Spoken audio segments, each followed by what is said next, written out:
All right, welcome back, everyone, to Blitz 21. We're here with Huddle, and look, we got things started with Coach John Harbaugh of the Baltimore Ravens, and he always attacks a day with an enthusiasm unknown to mankind. But let me tell you something, we're not slowing down. We've got some trailblazers that are getting ready to talk to you now, and they attack each day with that same enthusiasm. And let me introduce them to you now. One of our panelists coaches the defensive line and just became the first female assistant coach to win a Super Bowl title. And since she joined her current staff, the team's run defense, they've led the NFL in back-to-back seasons. Our second panelist, assistant running backs coach, learning from one of the best in the business, her head coach, Ron Rivera.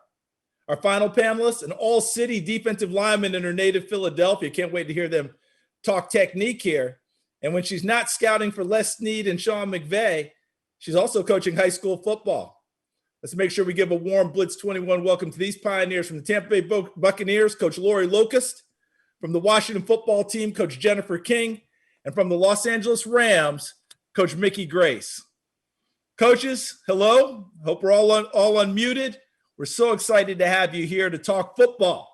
And I'm going to get things started with Coach Locust, who just won a Super Bowl. And we were all joking. Well, I was joking because I know the other coaches aren't real thrilled about it because they want that ring. And during the Super Bowl run for the Buccaneers, she matched up with Coach King's team, the Washington football team, and beat them in the playoffs, and then beat the team that beat Coach Grace's team in the playoffs, the Green Bay Packers, in the NFC title game. So right now she's holding the bragging rights. But Coach Locust, you talked about a special thing going on as well. Yeah, you're going to get fitted for a Super Bowl ring, but with the spoils of being a champion also sets you back a little bit, try to chase a second championship, doesn't it? It does. We said all for the right reasons, but, when you think about the football calendar, you think about, what you're normally doing at this time of the year, we're about a month behind everybody else. So it's nice to think about that accolade. It's certainly nice when the time comes, but I have work to do. We all have work to do in the building. We're looking at draft stuff right now. We're catching back up. We had a little bit of breathing room, but, it's nice to start to think about schedule, kind of getting back to normal and getting the prep stuff started. Coach King, I want to bring you in, then I'll bring in Coach Grace as well. And what I want to do is try and get something going where the three of you are giving us knowledge and kind of talking with each other. But Coach King, you helped take a team to the playoffs this year. But let's be honest about it. All of us outsiders, we didn't see this coming. And you guys battled through a lot of stuff to make it all happen. Toughness, grit, integrity of a football team. What was it like this year with the Washington football team, the NFC East division champions? Yeah, it was quite a season we had, obviously dealing with COVID like everybody else. But, with Coach dealing with his cancer battle, it made the season really tough. But I think ultimately the way he handled his cancer battle, our team kind of took the personality of our leader, and he was a fighter and he was battling cancer every single day, but yet still at practice. I don't know how he did that. But he was managed to be there every single day. And, this man is fighting the way he's fighting. I think our team really saw that and decided to fight as well. I think that's why we turned things around in the second half of the season. Absolutely incredible story. But I thought it was a pretty darn good story out in Los Angeles, Coach Grace, with a Rams team that a lot of people were kind of writing off in your division, saying, okay, they were in the Super Bowl a couple of years ago, but they don't look like the same team. You guys battled through a few things as well, lost your quarterback late, ended up with a backup quarterback, and really took Green Bay Packers almost to the limit out there in Green Bay at Lambeau. But you also work not just on the field, but off the field, breaking tape down, scouting, evaluating prospects. Do you, when you see kids running around the neighborhood, do you immediately evaluate them for what position that they should be playing? Is that how it works when you're in your spot? Doesn't everybody do that? I mean, I just feel like if you got hands, you got feet, you got big thighs, I need to see you, your pass rush moves. I need to see where we at. I need to be able to scout you in a few years, I absolutely love it. Let me take it from there, because all three of you, playing experience, coaching experience, seeing it with a scout's eye, with a coach's eye, all those things going in there. I'm going to start with you, Coach Grace, all-city defensive lineman. Coach Locust, you've got a couple monsters up front to slow down the rush. How do you coach these people up? I'll start with you, Coach Grace, keep them going. You know, these players, they have plenty of knowledge. They're pros, but how do you refine techniques? How do you give them something new to think about that they grasp onto? And then all of you jump in, please, on this conversation. I think, having big NFL guys, the biggest thing you want to make sure that Sean McVay does, very early on is he fixes language, because we might all be talking about the same thing. And, me and Lo were talking about this earlier, and I'm sure Coach King would attest that football isn't a big secret anymore. There's so much information on the internet, and everyone is learning from everyone, and we're all taking things that are useful to us. And so if we continue to do that, it's not really a big secret. It's just about how you can get guys to do and be where you need them to be all the time. And sometimes it's just a language barrier. So I want to make sure you and I, first and foremost, are talking about the same things, because you might say, I can't do that. But if I call it something else or call it something you used to, then we could get on the same page. So let's redefine everything. Let's make sure we are all speaking the same language, and then we can move forward. And I think that's the biggest hurdle that sometimes coaches take for granted, and just hope people figure it out along the way. And I really think that that's something you need to attack first and foremost. And Coach McVay did a really great job of that. And it's not just Sean McVay, it's Les Snead, my GM, who also in the scouting department, our language is such a key piece of our communication. So we make sure that good means the same for everybody. Very good means the same for everyone, and so that changes how we now can have conversations and how we communicate, and we communicate so quickly and so, efficiently. Right. And I'll agree with that on a lot of levels. So, I've always said, like, football, it's the same language, but a different dialect. So, you do have guys coming in from other programs, you have guys coming in from college programs. And until you kind of get on the same page in regards to what you expect of them, what the technique is, what we're going to be doing within a scheme, it does sort of not translate, like Mickey was saying. So I think, again, I've been very fortunate to be, in Todd Bowles' defensive system and in the room with Casey Rogers. So those guys have worked together long enough that they know exactly what they want.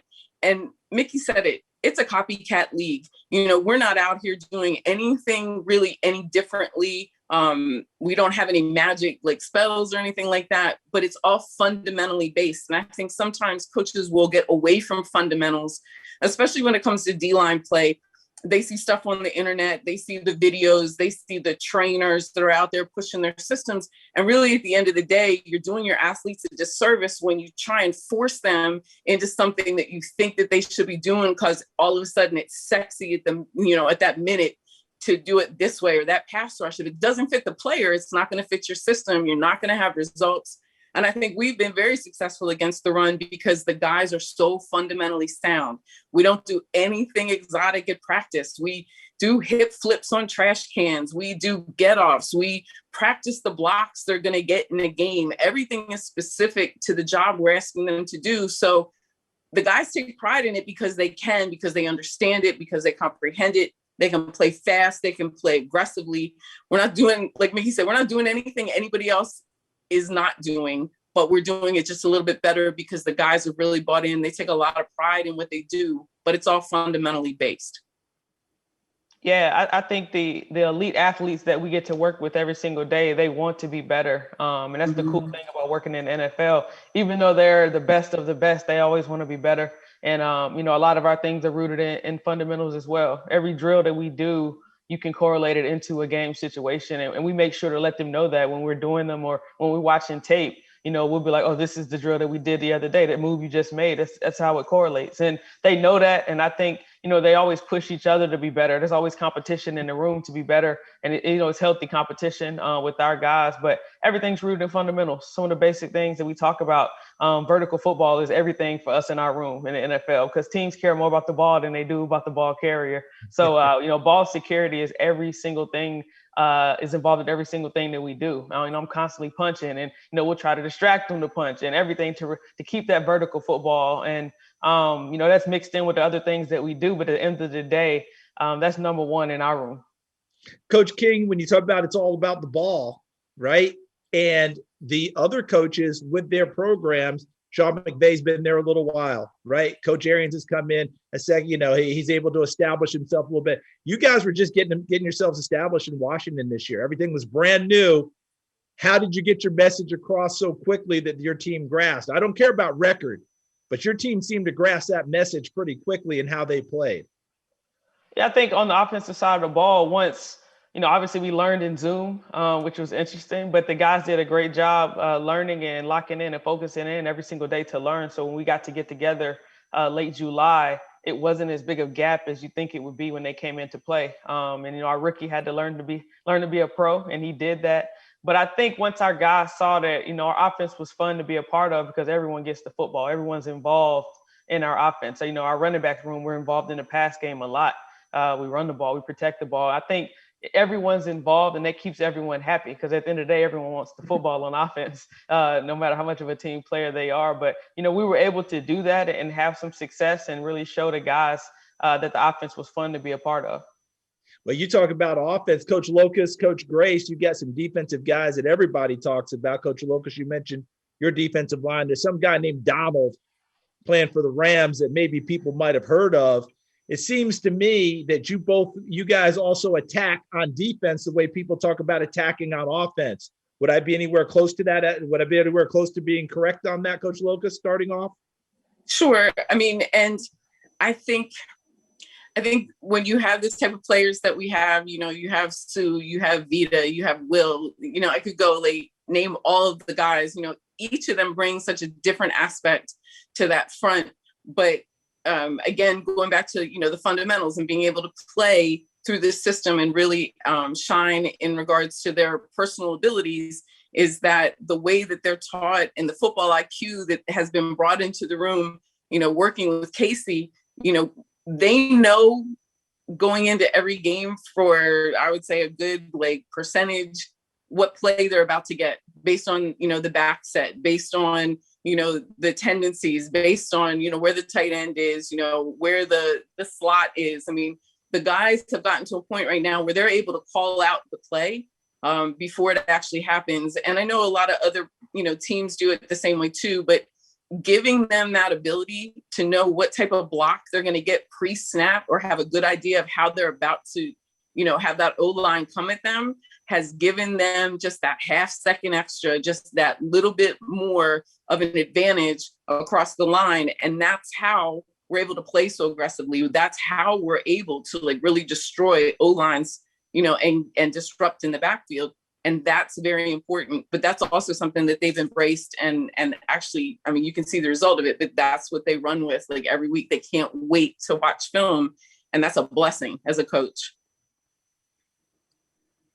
Yeah, I mean, I think Lo kind of touched on it that, you have guys that, you're counting on, but also because they're counting on you, they trust you in that room. They trust you to teach them correctly. They trust you to teach them well and prepare them well because they know you want to win also. And so I think that knowing that I have someone like Aaron Donald, right? In our room who is he's just so fast, bruh. You don't believe it either until you really see it and you're like, no, that's fast. Walkthroughs aren't walking anywhere. Everyone knows it's always full speed. But it's so great because now, our offense gets to prepare, off of that. And also we are really lucky to have D linemen who are just really humble and they know that, the best job they do doesn't necessarily mean that they're going to disrupt the play or get the sack. They're going to do their job so well. We also have Leonard Floyd who, we can get, and disrupt right off AD. So even if teams prep for AD, can you prep for our next line of defense? And then can you beat us in the air? So there's a lot of levels to just doing your job. We get to set up our teammates. We get to set up other people. And I think that's probably the most important part. The Rams hashtag is we, not me. And so that's our thing. It's not really about me. It's not what's on the back of my jersey, but the front. And if I can get the front to, win, then we all win. Then, everyone will know what's on the back because they'll have seen what's on the front because it's coming at their face at, 30 miles an hour. As you guys get ready and you get set for game plans, right? You get into the game, you have all these great athletes, but I've often heard many coaches talk about tip sheets, the little things that you give each individual player for each individual game. Do you guys utilize that? And if so, how do you do it to get your message to each guy? Because I know each guy might receive things differently, so you may do different things with different players. I'm going to start with you, Coach King, with that. Yeah, we have a tip sheet every single week for our group. It's something that we send out, but we also go over it in our meetings on Saturday night just to make sure everyone's good on everything. And it includes anything new that we may have going in that week, tendencies of the line and linebackers that we're playing, the defense that we're playing. So it's usually about a page front and back of information. And then we'll also have the protection stuff on the back end of that. So it'll be another 1 or 2 pages on the back with protections, and we'll give different scenarios with different protection. They have to physically draw them in, and we take a look at them and break them down together Saturday night in our meeting. So just kind of a final way to sure up to make sure everything's good. And sometimes we'll just kind of have verbal questions from things that we went over during the week. One of the things I do is make a bunch of different breakdowns of the matchups that we'll face at the different levels. So sometimes I'll ask them, if we run this, what's this guy going to do if he's man to man, or he's going to try to grab you? What's going to happen? And just to make sure that we're shored up on how we're going to win our matchups. From the running back position in our offense is so big for us to win our matchup. So that's something that I really take pride in, is making sure that our guys are prepared every single week and know their matchups. Coach Locust, what do you do with your defensive front as well as other players? Because I know that in coaching, you have an assigned position, but you're coaching everybody in a sense as well. Yeah. And I think that, what Jen just said, holds true. Like, we'll prepare tip sheets, but we do so much film work going in that there are times when we may not use a tip sheet per se because we don't want it to be so much extra. You don't want to overload it, not too paralysis by analysis. Yes, correct. And, again, we really look at an offense based on, how we've seen them run plays against opponents. And if we give them too much, it's going to slow them down. So, as long as they know the assignment, as long as, they know where the backer is about to hit behind them, they're getting the proper calls. I mean, obviously, just like anybody else, we depend on our inside backers to give us a lot of the different shifts or calls or adjustments or alerts as they're coming down through, with our hand in the dirt. Obviously, those are our eyes, and, we have to be able to trust them. So I think a lot more of our work then is done between units so that we understand that if we hear a certain call or if they give us a certain key, this is the change and this is what we're about to get, as opposed to really getting into, if he has his hand on his hip, this is what's going to happen. And, if he, throws 2 fingers in the air, I mean, in the speed of the game and the way that, we've seen other teams come out, there's no time for that. You either have to, see what you see and play what's in front of you and do what we know that they're going to do and do our assignment ball, or you get too caught up in the, this means that. We just want to play fast. We want to hold to assignment, and we want to disrupt. So there are times we'll use it if we get it early in the week. If we get stuff late, sometimes it's not even presented because it's just too much, too late. Coach Grace, when you go through your background, not just on the field, but the scouting and the things that you do as well, how do you bring that into not just a weekly game plan, but into the team overall? Because you've got all these guys that you've watched, evaluated, got your grades for, and all of a sudden that guy might be open. And there he might have some traits you think really help this team. How do you present that with Les as your GM and, of course, on up to Sean McVay? I mean, scouting and coaching is very, very different. It's honestly like when you coach in a women's league or you coach in high school or even in college, so much of your evaluation, it follows into your development of said player. But when you're a scout and a coach in the NFL, those are 2 completely different buckets. The evaluators are doing their job, and then the developers are doing their job. So as a scout, you kind of got to take your hands off and say, all right, listen, we can give you the tools, but, I'm just going to get you here. And as a coach, you kind of catch these guys and you decide how to develop them. And so it's a really wonderful marriage that I really just love so much. And seeing this year, I worked with Brian Zanders, who is, former GM, and he's like Rain Man. He's just incredibly smart. He's the one that makes the tip sheets. He's the one that comes up and catches all this data. And we just have an amazing research and development team. There's women on that staff who are just 10 times smarter than I am, who catch all this data from so many places and put those tip sheets together for our coaching staff for them to decide what to do with. And we kind of, at that point, give them the tools, and whatever tool you choose to use is up to that coach in that room. And so it's a really nice marriage that we love, and different coaches kind of find their niche with it. And it is really amazing to watch how the process of all the information, like we see it on the field, that turns into numbers, it goes through this data team, then it comes up to the senior analysts who make these, filtered into certain people in certain places, and it goes to the tip sheets, and then the coaches get something on their desk where, you may use it, you may not, you may share, you may not, but you get to decide based on who you know and how your guys operate, like what are you going to do with it? And it's really interesting to see the dance of it all. And you're talking about Brian Sanders, the former general manager with the Denver Broncos at one point. Look, we all know once you get into the league, you've got to be able to do a lot of things. So I want to play off of what you just talked about with Coach King and Coach Locust. I know that during the season, it's got to be extremely difficult to say, okay, I'm going to have all these conversations with scouts and what have you. But I'm guessing in the off season, do you spend that time? Do you talk to different people, maybe with a guy that you're trying to reach, or a guy that hey, I need to unlock? What did you see coming in that maybe can help you on the field? Is there any element of that, Coach King?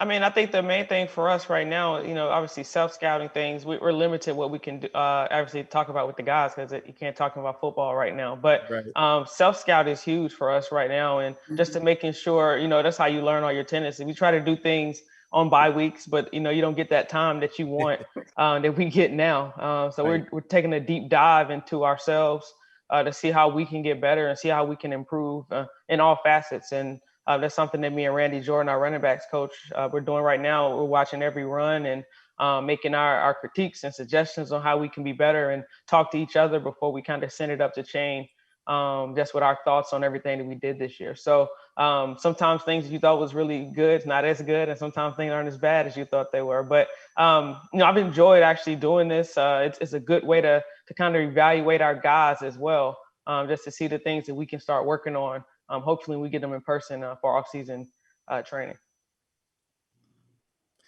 How have your backgrounds translated into what you're doing right now? Because we all bring life experiences, and it doesn't necessarily have to all be football. How have your backgrounds translated into you being what you are right now, coaching, scouting in the NFL? Coach Locust, I'll start with you. Yeah, I had corporate experience, for 20 some years. And I think I was an insurance underwriter.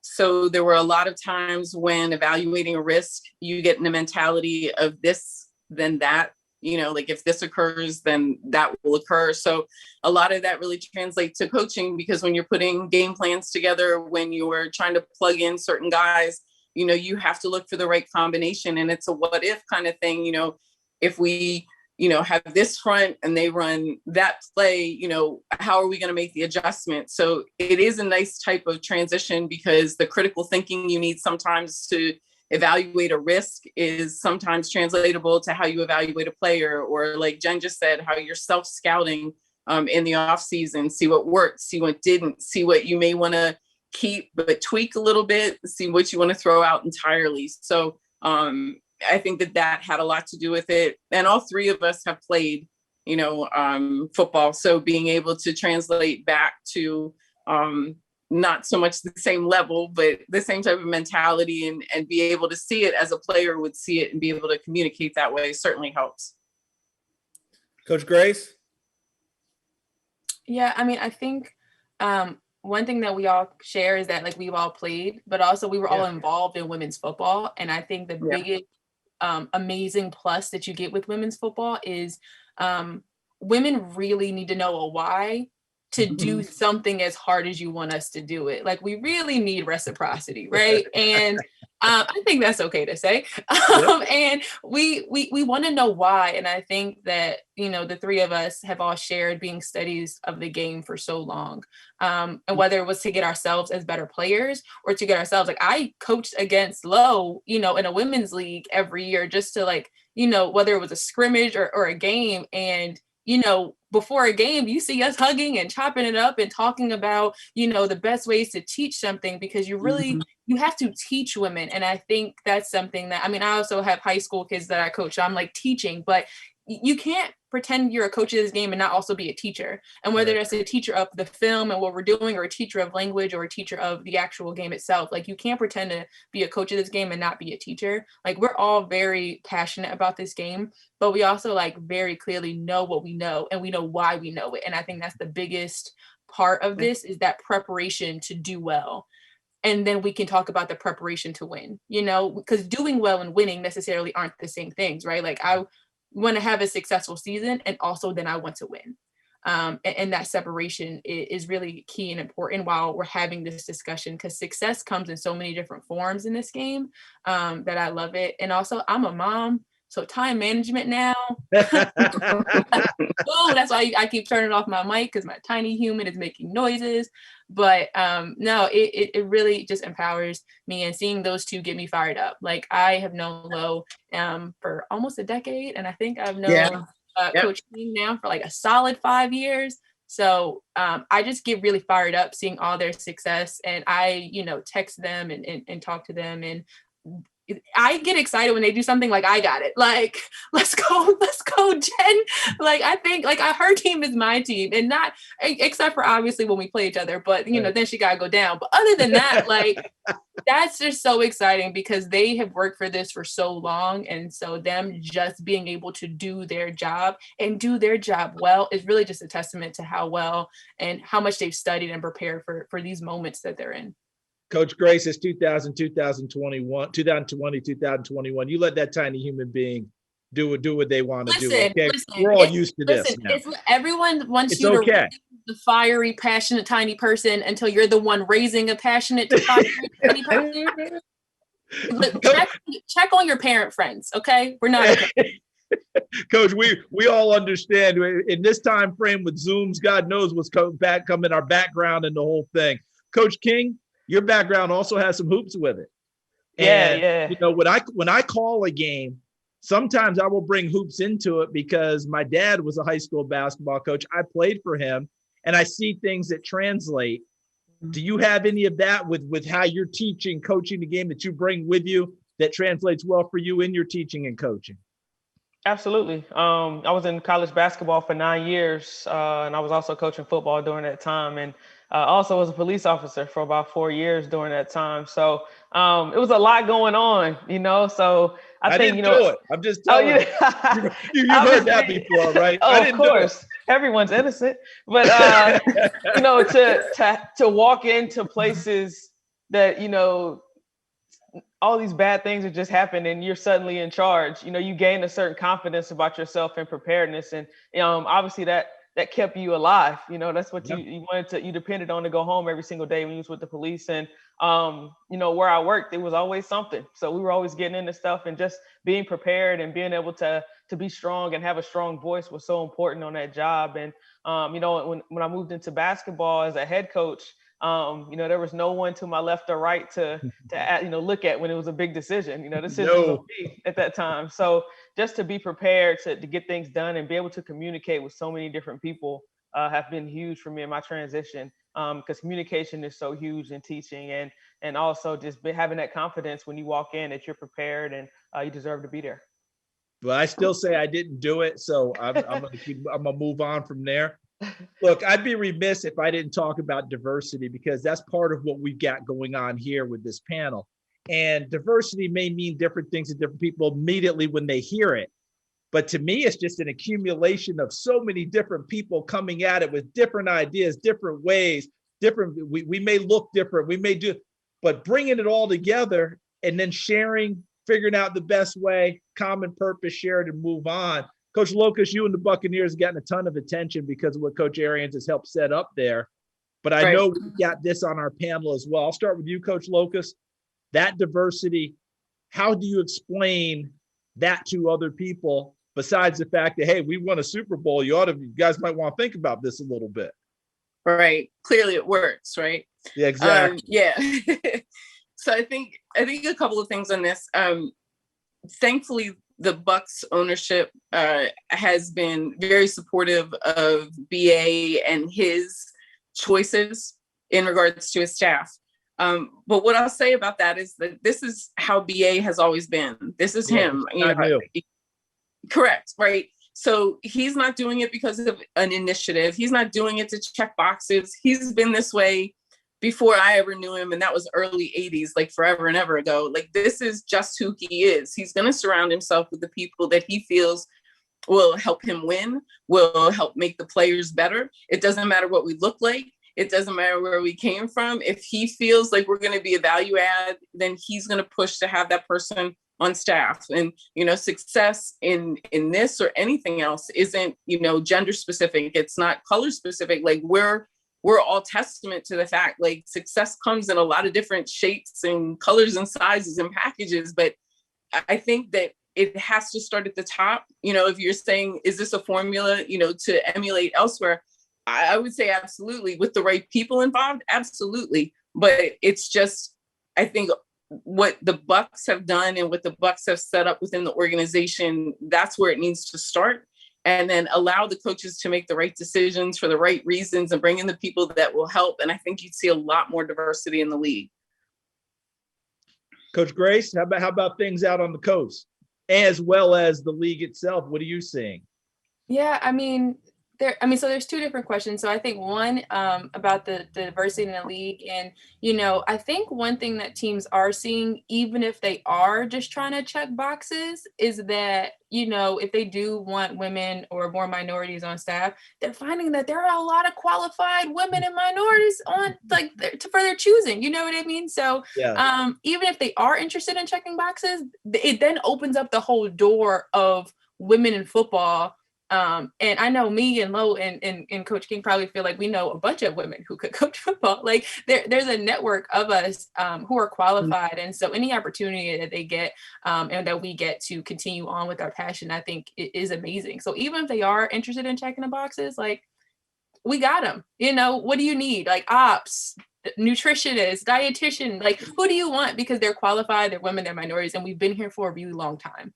And so, like, that's one bucket. And, with the LA Rams, I was a part of the scouting apprenticeship that picked 10 minorities to learn about scouting and to learn about the personnel side. And so I kind of got into that really late in the application process, but, they saw something in me, and I'm really thankful for that. And so I got to work with 10 Black people. We all happen to be Black people. It's up for minorities, but and there's two women, me and Michelle Geter, who was most recently the director of on-campus recruiting at Maryland for head coach Mike Loxley, and we did an awesome job. Like, we had so much fun with that scouting group and got to learn so much and really just impress that scouting department with how much we've learned and how much we've grown. And I was really a testament to Les Snead, Jock McClendon, and our head coach, Sean McVay, who really saw that we've been in two pandemics, right? We've been in a global health pandemic, but also, like, there's a race pandemic in this world, and that they did not shy away from addressing or attacking and honestly identifying their own blind spots. And how can, they acknowledge what they don't see in their world, and how do we adjust that? How do we make it more fair? How do we make it more equitable? And equity was really the name of the game. So that "we, not me" phrase really translated to off the field and all the initiatives that the Rams started, like the Scouting Apprentice and so many others that, they're carrying on. And it's just really a testament to Les Snead allowing Jock McClendon to really take this thing and run with it. And it's really been amazing. And so I'm excited for more diversity. I'm excited for that really not to be a thing anymore. Like, what, we are called as trailblazers. I don't think any of us felt like that's what we were doing when we were doing it. But the reality is that blazing a new trail is a little painful. Like, there are nooks and crannies that the women behind us won't really have to do. Like, we can tell them the unspeakable rules. We can tell them, like, what we didn't find out and we only found out by doing. But I'm also at a place that really allows me to be human and allows humanness from each other. And so I get to learn. And I think that's probably the best thing about being at the LA Rams, is that I'm allowed to be human and learn and develop and grow. And I really couldn't ask for a better staff this year.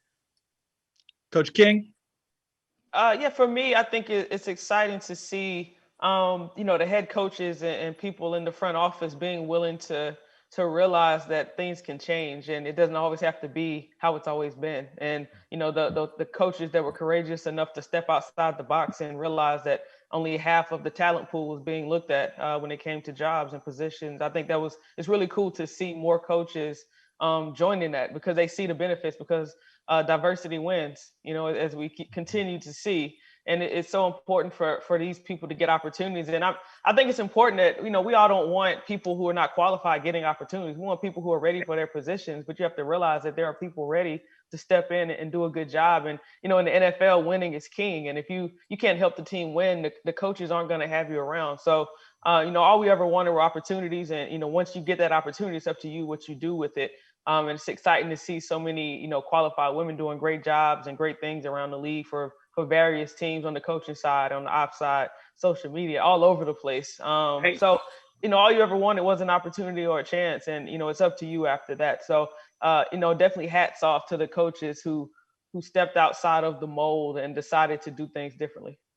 Well, hats off to the three of you. And I'm going to throw a little personal in there as well. You talk about trailblazers, and Coach Grace, I think you mentioned, there's some bumps that go along with it, but we're looking forward to that day. We're not talking about it, or it's not a thing anymore. You guys will be in the history books when they look back, while you're not thinking about it now, doing what you're doing, And I love the fact that the three of you brought up what is central to the NFL and central to sports. If you're not qualified, you're not going to last. If you're not qualified, you're not going to make it happen. And all of you are making it happen. And I'm loving the fact that we're all getting to see this, witness this. And bottom line is, you're flourishing. And that means we're flourishing. And I'm looking forward to continuing to see much more of this down the road. Last question for all of you. Head coach, general manager, one day, Coach Locust? I'll take my own D-line room someday. All right. Yeah. Coach Grace? I don't know. That's a really good question. I hope I have a very long career in the National Football League is what I'll say. Beautiful. Coach King? For me, I think I got here by doing whatever job I had every single day, trying to be great at it. And I'll just continue to do that and see where it leads me. Well, I got some of the best advice I ever got in my career that said, how you get your next job? Be great in the one that you currently are in. And you guys are fantastic examples of that. Cannot thank you enough for this time. Thank you so much. And one day I'm going to get my resumes ready, because I'm going to work for all three of you. So looking forward to that day. Continued success to all. And one more congratulations to Coach Locust and the Tampa Bay Buccaneers, Super Bowl champions. So looking forward to continuing this on. We're going to take a little 5-minute break, and then we'll see you on the other side. Thanks again, coaches. Thank you. Thank you.